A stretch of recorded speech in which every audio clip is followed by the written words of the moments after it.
Happy first day of May, everybody, and we're going to be going over your May weather forecast in this video, which includes the ENSO neutral that will be transitioning to an El Nino late this spring. We'll be going over your climate update, as well as the temperature, precipitation, and severe weather trends through the month, and we'll also be looking at your tropical weather update. Are there any tropical storms or hurricanes brewing for the month of May? We'll get into those details later on in today's video. But looking first here at the sea surface temperature anomalies out across the equatorial Pacific, and we are seeing the warmer temperatures here down across these areas just to the west of South America and down into Central America, and this is a telltale sign that there is an El Nino starting to take place across this region, and that will continue going into the foreseeable future as we go all the way back to the early part of February, and it was way down into the negative values. That is a La Nina, and we're finally starting to transition into neutral and then even positive territory now, and that takes us into El Nino territory. So we're definitely getting very close, and what we need for an El Nino is a plus 0.5, and we're not quite there yet, but we are just about there. And I think as we get into June especially, we're going to be transitioning to at least a weak El Nino, and this is a consolidation of all the climate models that we have out there. And a lot of them are clustering around that plus 1, plus 1.5 category here, which means at least a weak El Nino and maybe even a stronger El Nino brewing for the summer and fall here of 2023. But if you guys like detailed weather breakdowns on North America, including southern Canada, the United States, or the tropics, this is the place to be. So make sure you hit the subscribe button down below as we quickly grow to near 30,000 subscribers. I appreciate all the new subscribers out there. And it's also very important to press the like button, the thumbs up button down below the video. It helps to get all of this weather information out to as many people as possible, and I definitely appreciate it. But looking first here at your monthly mean surface temperature, this is climatology going through May, and usually in May we have the warmest of our temperatures down here across the desert Southwest, into Death Valley, into southern Arizona, and then across the Gulf Coast here from Texas all the way to Florida and the Carolinas. And we also start warming up farther to the north as well across the Midwest and the Ohio Valley into May. And May can be a very wet month as well. So this is your monthly mean precipitation output here for climatology. And you do see a lot of our Mays have been very wet down here, especially across the mid and lower Mississippi valleys, and even a small part of the Ohio Valley as well, climatologically for May. But this week, we have an omega blocking pattern starting to take shape. We have a couple of troughs on either side of the country. We got one trough down here across the West Coast and another trough over here on the East Coast, and right in between we have this ridge of high pressure with a spike of building heights all the way up into southern Canada and the northern plains with these orange anomalies, and that does promise some milder weather. So what an omega blocking pattern is which we have this week, is you have a trough out west and then you have a ridge in between, and then you have another trough across the east. So it's kind of a blocking pattern because you don't have a lot of movement in these troughs. They kind of stay put in either side of the country, with the ridge really controlling the high pressure across portions of the middle of the country. And that is what we have now.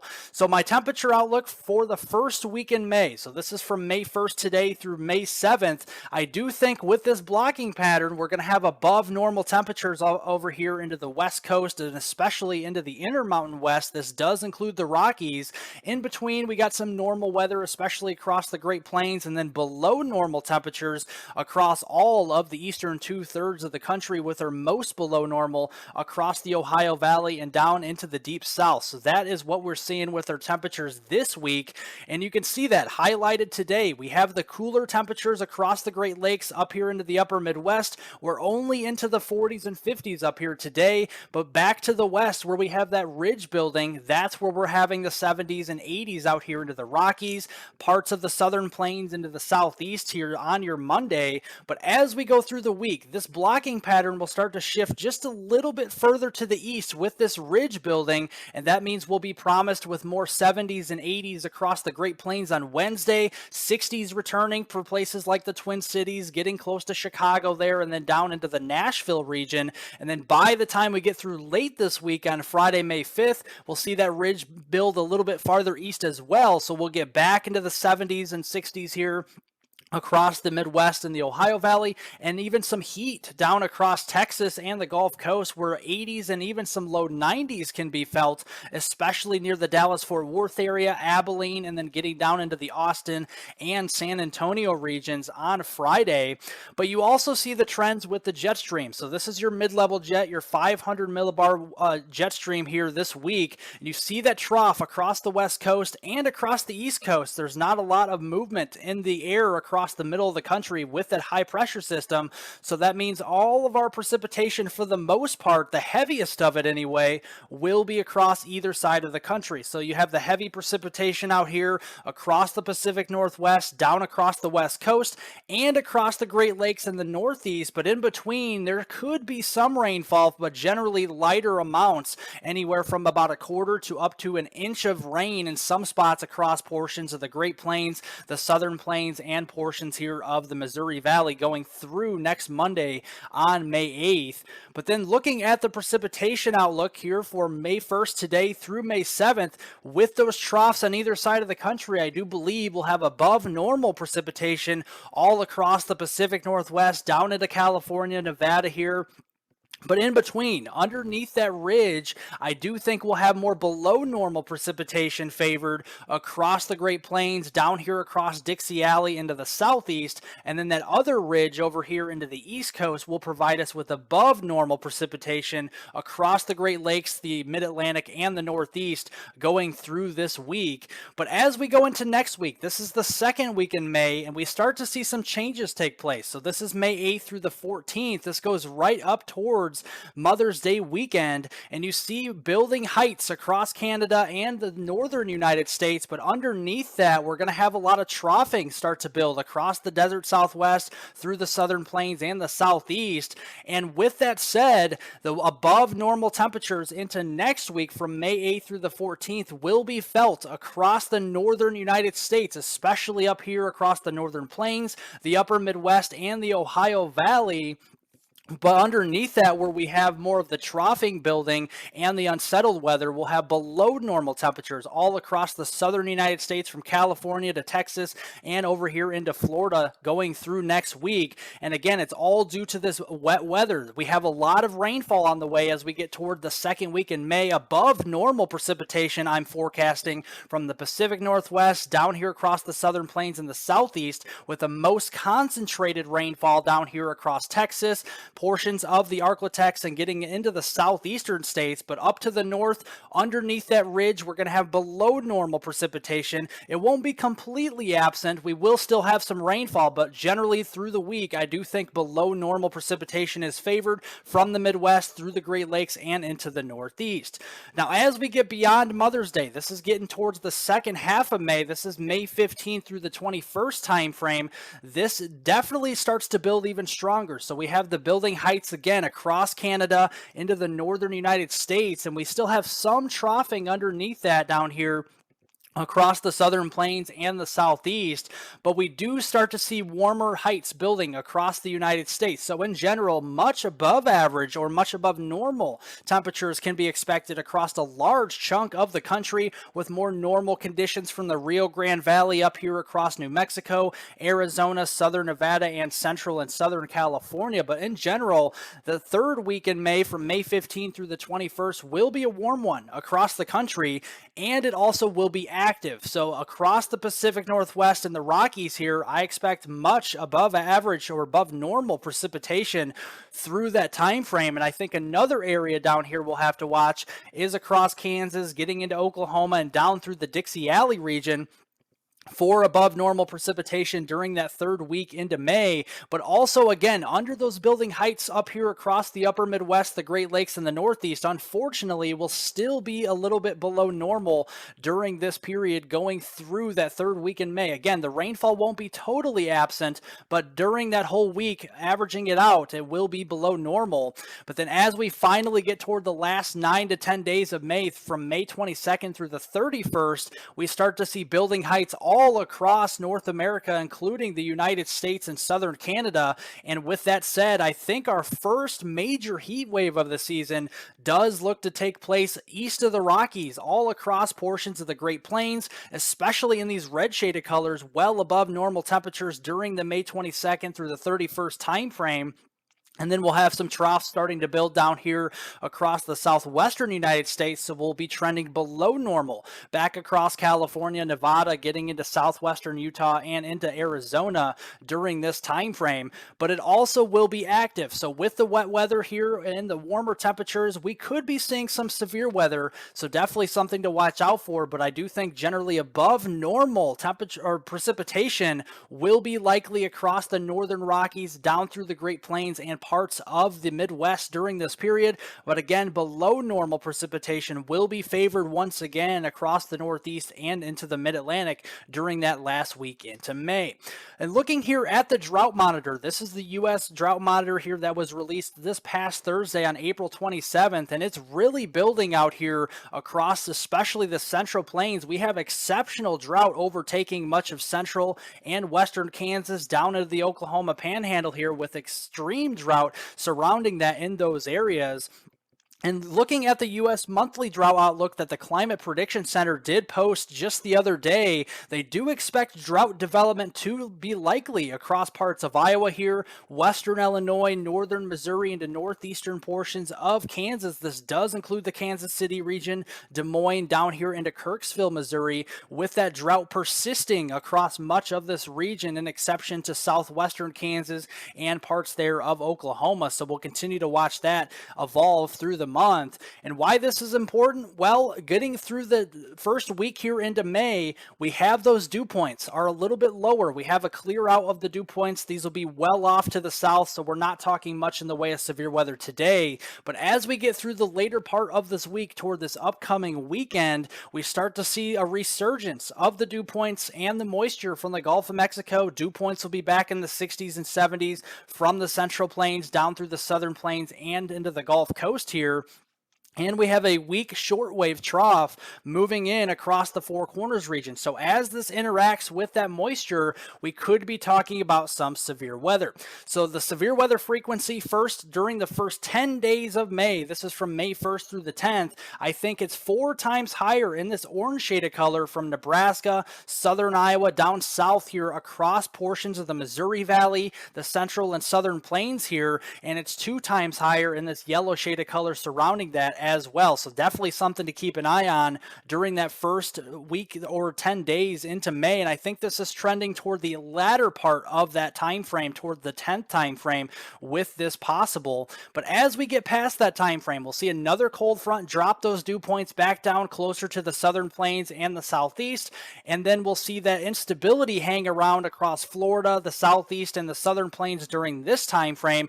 But watch again, after Mother's Day, we have another resurgence in those dew points as another storm system ejects off the Rockies here. And this time the dew points will be much farther north into places like Minnesota, Wisconsin, Michigan, Illinois, Iowa, maybe even South Dakota as well. And that instability will be much farther to the north during that May 15th or 16th time frame. So definitely something to keep an eye on. So I think the severe weather frequency goes farther north and becomes a little bit more widespread during that second half there of May, from the May 11th through the 20th time frame, especially across the upper Midwest, the lower Midwest down here, and across parts of the Mid-South. So that will be something to watch, with 4 times higher frequency of severe weather during that time frame.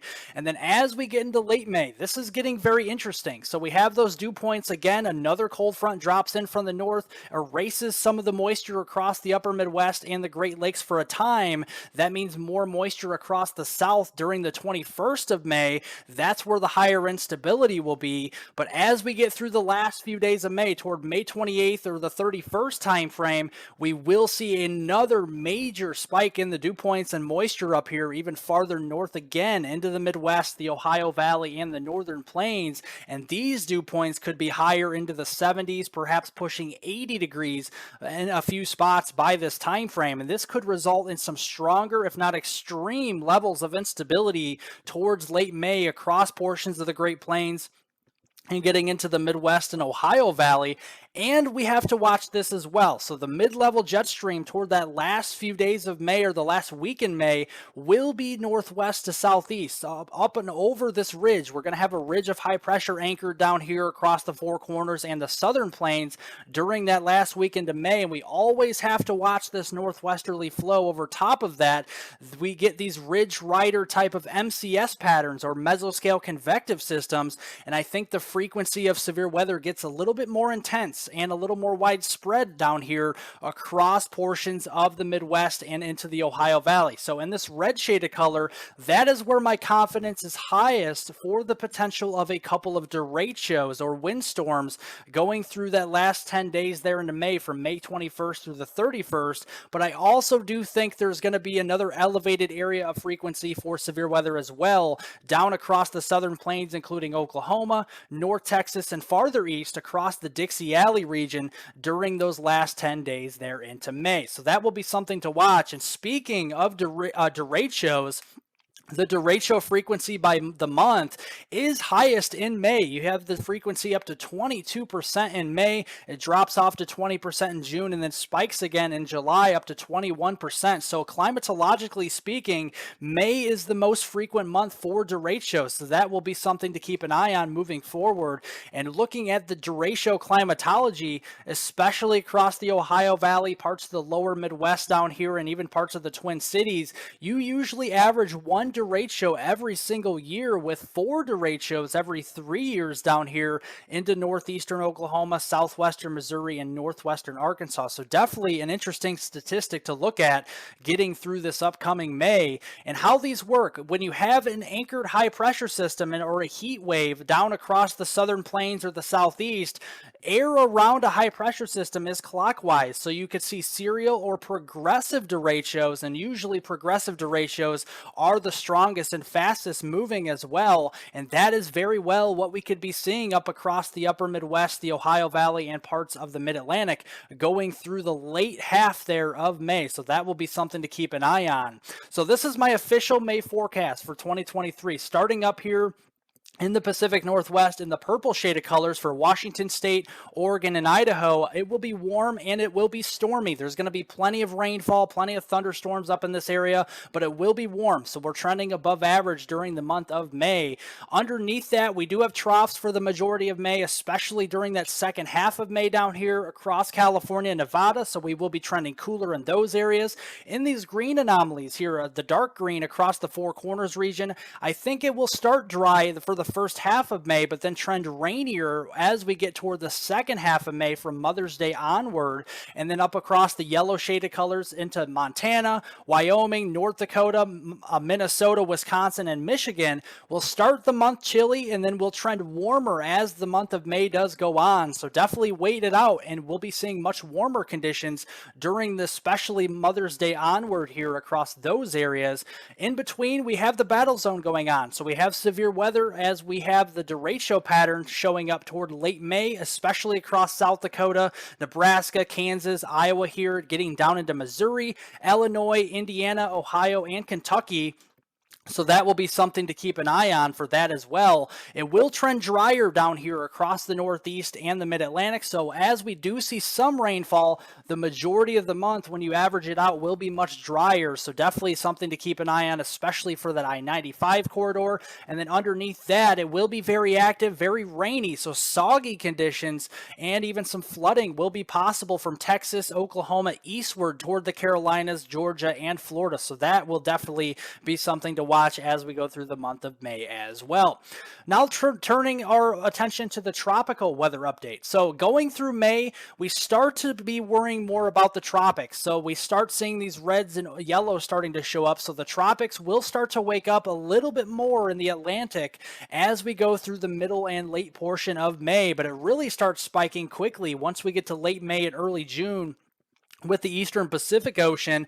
And as we're in an El Nino or approaching an El Nino, the Eastern Pacific is favored for more action this upcoming tropical weather season. So looking here at the tropical cyclone points of origin. So the first 10 days in May, from May 1st through the 10th, really we don't see much action. Usually climatologically, this is favored across portions of the Caribbean, but I don't think we're going to see much in the way of any tropical weather during this period. But as we get into the second, third weeks of May, this is May 11th through the 20th, it does look a little bit more active, especially across the Eastern Pacific. As you see the clustering of these dots here, those are possible origin points of our tropical cyclones toward the middle of the month. And then the last 10 days of May, from May 21st through the 31st, we see a lot more of those across the Eastern Pacific. And again, coincidentally, this probably will occur as we have an El Nino approaching. We're going to see more active weather, more so into the Eastern Pacific, but I do think there is something to watch potentially across portions of the Western Atlantic, the Gulf of Mexico, or the Caribbean as we get towards the end of May. So that will be something to keep an eye on going through the next few weeks. And looking at the sea surface temperature anomalies out here, it's very warm. The tropical Atlantic is very warm from Africa all the way back here to the Lesser Antilles, across the Caribbean. We got some work to do to warm it up a little bit, but it is boiling in the Gulf of Mexico and the Western Atlantic. So that is worrisome, especially as we get in toward the heart of our tropical weather season. And looking at the Eastern Pacific, right now it's trending warmer across portions there of Central America and Southern Mexico. It does have some work to do to warm up across portions near the Baja of California and western parts there off the coast of Mexico. But I do think that will occur as we go through May and even into June. We will warm these water temperatures up in a big way across the Eastern Pacific, and that will become more favorable for tropical development during that time frame. Well, thank you guys so much for watching. If you guys want additional weather forecast updates, including this channel, make sure to hit the description down below and follow me on Twitter at hweather420. Definitely appreciate it. But thank you so much for watching. I definitely appreciate it. Everybody watching, all the new followers, and everybody who likes my videos each and every morning. Thank you so much. Remember to like the video today. Give it a thumbs up. Leave any comments, questions, and concerns below. I'll get to those later on today. Subscribe to the YouTube channel if you're new, and hit the notification bell to get all of my daily weather forecast updates on this channel. Have a great Monday, everybody. A great first day of May, and I will see you all in the next video.